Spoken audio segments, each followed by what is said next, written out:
مجلس کې نبی علیہ الصلوۃ والسلام ناسو یو صحابي علی باندې چې صحابي علی یا رسول الله صلی الله علیه وسلم وی دا مومنان دا په جهنم کې سوځي جهنم کې باخره کوي نبی علیہ الصلوۃ والسلام مبارک او تو فرمایل نه دا څه وسنشتا خو ها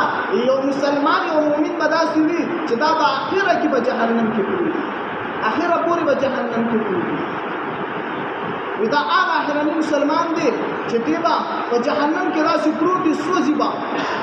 اصلا بي بوي وي